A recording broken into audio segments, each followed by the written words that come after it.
C'est 30 juin 2014, mesdames, mesdemoiselles et messieurs. Et nous commençons ma journée avec cette jolie chanson de Olivier Chorois.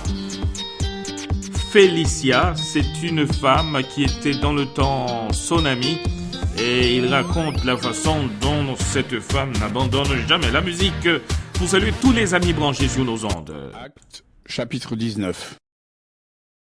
Pendant qu'Apollos est à Corinthe, d'abord, lecture de la parole de Dieu.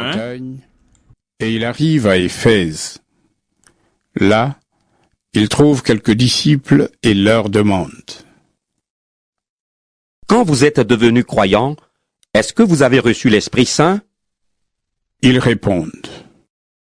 Mais nous n'avons même pas entendu dire qu'il y a un Esprit Saint. Paul leur demande. Quel baptême avez-vous reçu? Ils répondent. Le baptême de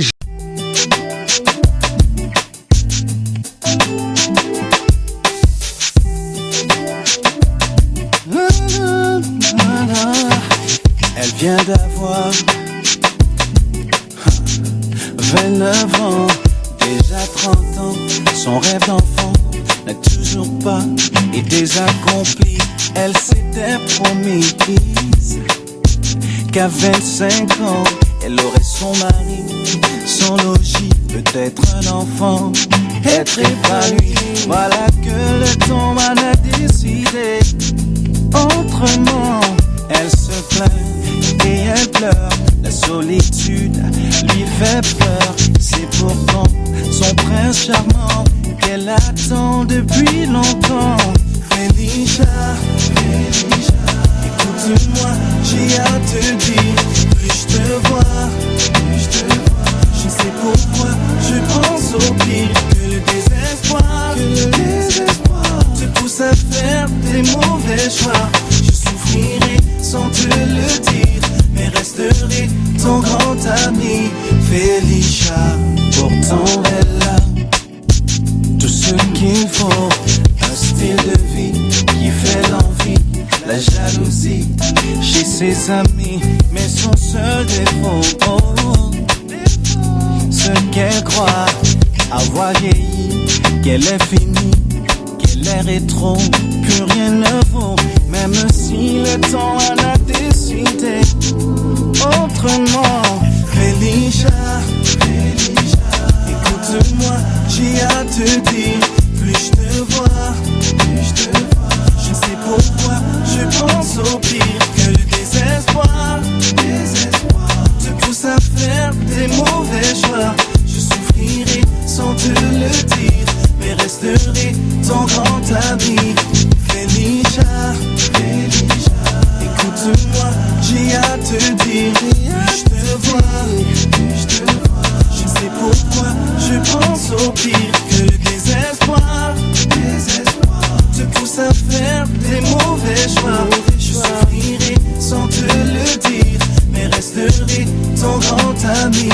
Félicia, si j'ai à vous la décrire, je vous dirai ceci. Elle n'est pas du genre à laisser tomber. Elle est vraie dans tout ce qu'elle fait, même si trop essaie d'en faire. Oh Félicia, écoute-moi, j'ai à te dire. Plus je te vois, je sais pourquoi je pense au pire. Que le désespoir te pousse à faire des mauvais choix. Je souffrirai sans te le dire, mais resterai ton grand ami. Félicia, écoute-moi, j'ai à te dire. Plus je te vois, je sais pourquoi je pense au pire. Que le désespoir. J'aime cette partie de cette chanson. Félicia n'abandonne jamais, mesdames, mesdemoiselles et messieurs. Au début, vous avez dû découvrir à ciel ouvert qu'il y a le baptême de Jean, le baptême du Saint-Esprit et d'autres personnes ajoutent les baptêmes de feu. Juste après cette note, la parole de Dieu pour aujourd'hui. Gardez l'antenne. pousse à faire des mauvais choix. Je souffrirai sans te le dire, mais resterai ton grand ami. Felicia, écoute-moi, j'ai à te dire. Plus je te vois, je sais pourquoi je pense au pire. Que le désespoir te pousse à faire des mauvais choix. Je souffrirai sans te le dire, mais resterai ton grand ami. Felicia.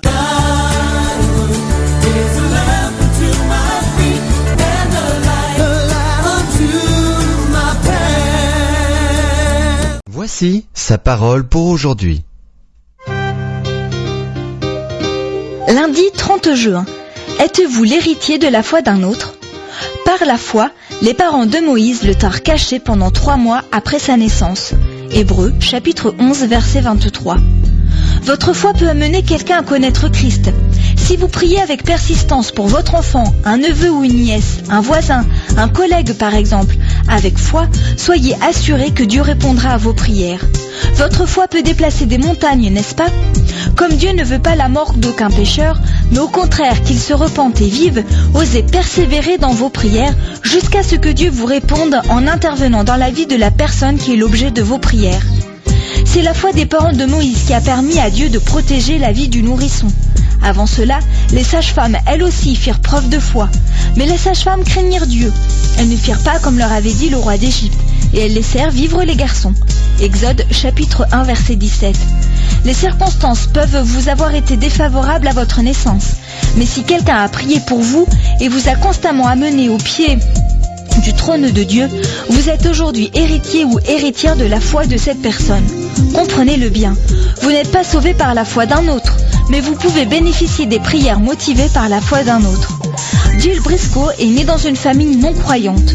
Des années après sa conversion, alors qu'elle était devenue une conférencière et auteure respectée, son mari Stuart lui demanda un jour « Jill, sais-tu qui a prié pour toi quand tu étais jeune ? Je suis persuadée que Dieu a répondu aux prières de quelqu'un de ta famille. » Jill fut intriguée par cette question et décida de faire quelques recherches dans sa famille étendue. Elle découvrit qu'une tante chrétienne convaincue, la seule personne convertie à cette époque parmi ses proches, avait prié pendant des années pour son salut. Dieu avait exaucé la foi et la persévérance de la tante de Jill. Souvenez-vous de l'exemple donné par Jésus du juge injuste. Luc chapitre 18, versets 1 à 8. Dieu récompense la persévérance dans la foi. L'une ne va pas sans l'autre. Un vieux chrétien, instituteur à la retraite depuis de longues années, citait souvent sans la moindre erreur les noms d'anciens élèves. Un pasteur lui demanda un jour comment il pouvait ainsi se souvenir aussi bien de leurs noms. Il répondit en souriant « C'est simple, tous les matins, je cite leurs noms dans mes prières et ainsi je ne les oublie pas. » Un excellent exemple à suivre. Ce texte est extrait d'une brochure trimestrielle disponible gratuitement en vous connectant au www.saparole.com ou en appelant au 05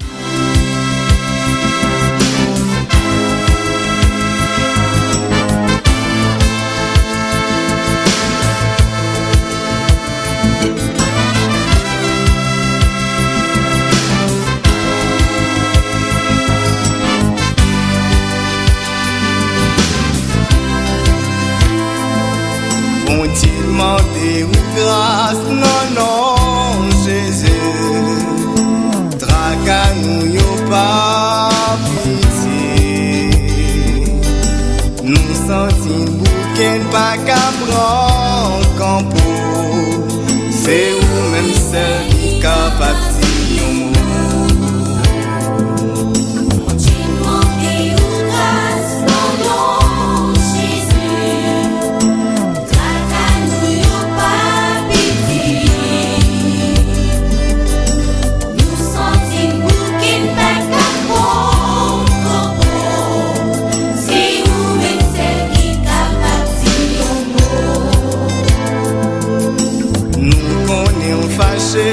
Contre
branchés sur les ondes de la radio Respiration, mesdames, mesdemoiselles et messieurs. Dans un instant, l'actualité mondiale qui sera épinglée de l'actualité de l'Église.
L'actualité mondiale sur cette onde de radio Respiration, votre station de prédilection. Aux États-Unis, le président américain Barack Obama a mis en garde contre les Européens qui embrassent la cause du djihad en Syrie et en Irak et peuvent se rendre grâce à leur passeport sans visa aux États-Unis. Certains Européens sympathisent avec la cause des insurgés sunnites et se rendent en Syrie. D'autres vont en Irak, ils acquièrent une expérience du combat et ils rentrent